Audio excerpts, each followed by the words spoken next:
Hi, you're on the Bible Forum. I'm Warren Sprouse. I want to talk to you about your government at work. You've heard about Dr. Fauci. I want to share with you the Fauci dilemma.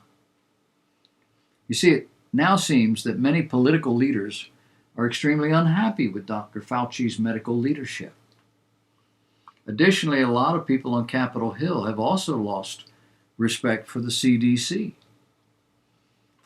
For instance, Senator Susan Collins, a Republican from Maine, called out CDC Director Rochelle Walensky a week or so ago, saying, "I used to have the utmost respect for the guidance from the CDC. I always considered the CDC to be the gold standard. Well, I don't anymore." She said, "The conflicting, confusing guidance from your agency has undermined public confidence and contradicts the scientific guidance of many experts." Then there's other Republicans who have blasted reports that the CDC worked with teachers' unions to formulate guidance for schools, including strict mask requirements for children. They've also highlighted a new report in New York Times that suggests the CDC issued misleading information concerning the risk of outdoor transmission of the virus. All these issues will continue to develop, and they could cost, or at least cast, Fauci and the CDC in an even darker light. Right now, Republicans just want to make their stance plain. And that's what? That they're not happy. They're not happy with any of these medical experts, and they want America to know it. The Rasmussen Report's daily presidential tracking poll for Friday shows that 49% of likely U.S. voters approve of President Biden's job performance. 50% disapprove. The latest figures include 30% who strongly approve of what Biden is doing and 40% who strongly disapprove. This gives him a presidential approval index rating of -10.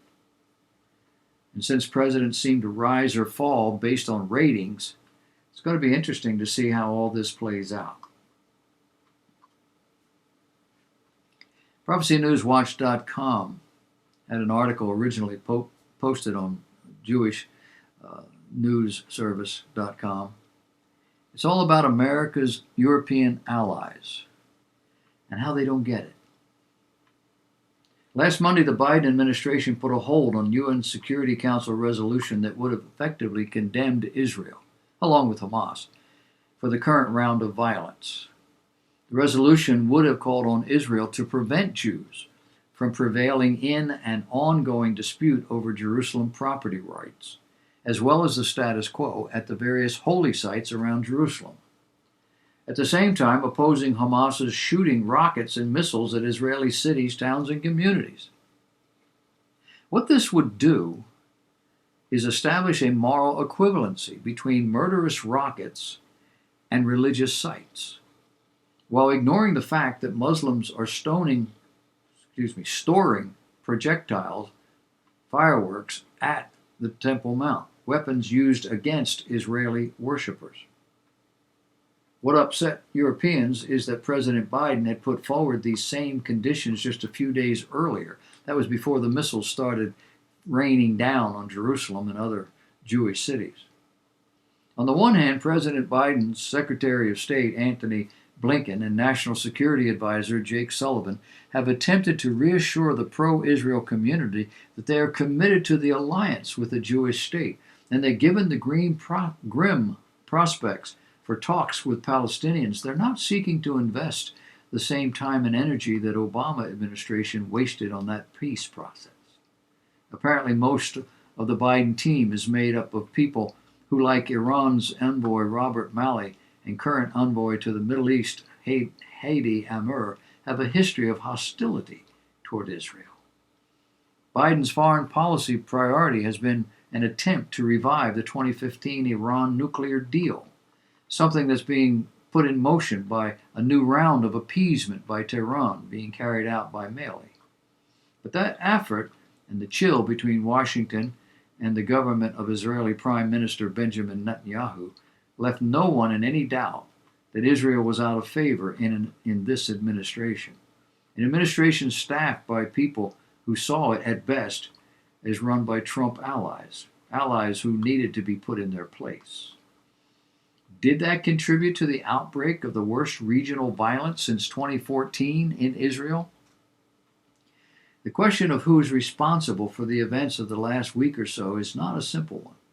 It first began with a property case involving the failure of an Arab tenant to pay rent to Jewish landlords, coupled with the long-running Palestinian effort to make the Temple Mount a no-go zone for both Jews and Israeli security, metastasized into riots in Jerusalem, civil strife between Jews and Arabs in Israeli streets, and now a full-blown military confrontation with the terrorist governments of Gaza.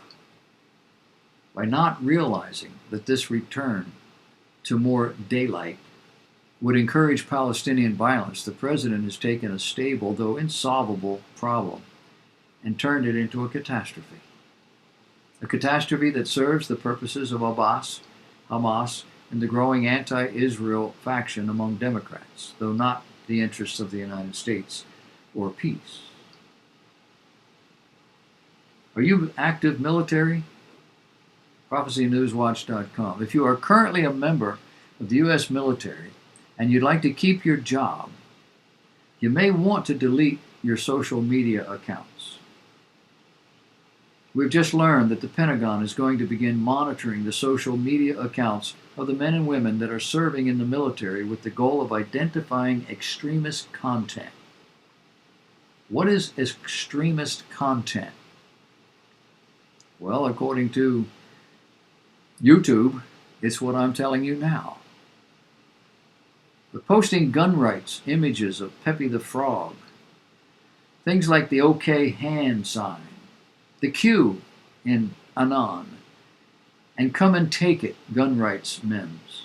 Oh, and a t-shirt declaring your support for the Second Amendment.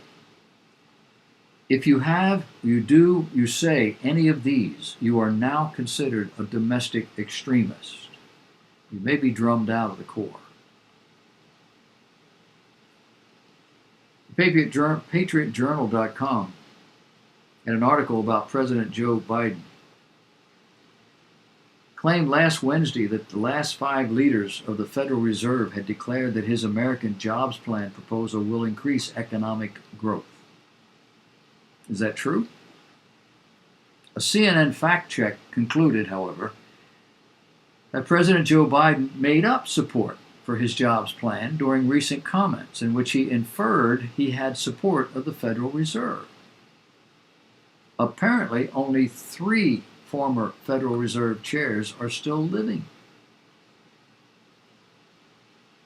Did you notice this past week he had an earbud in his ear when he was speaking to the press?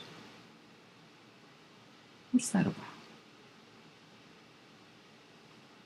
Your guess is as good as mine. And you know what my guess is. I'm old too. I understand.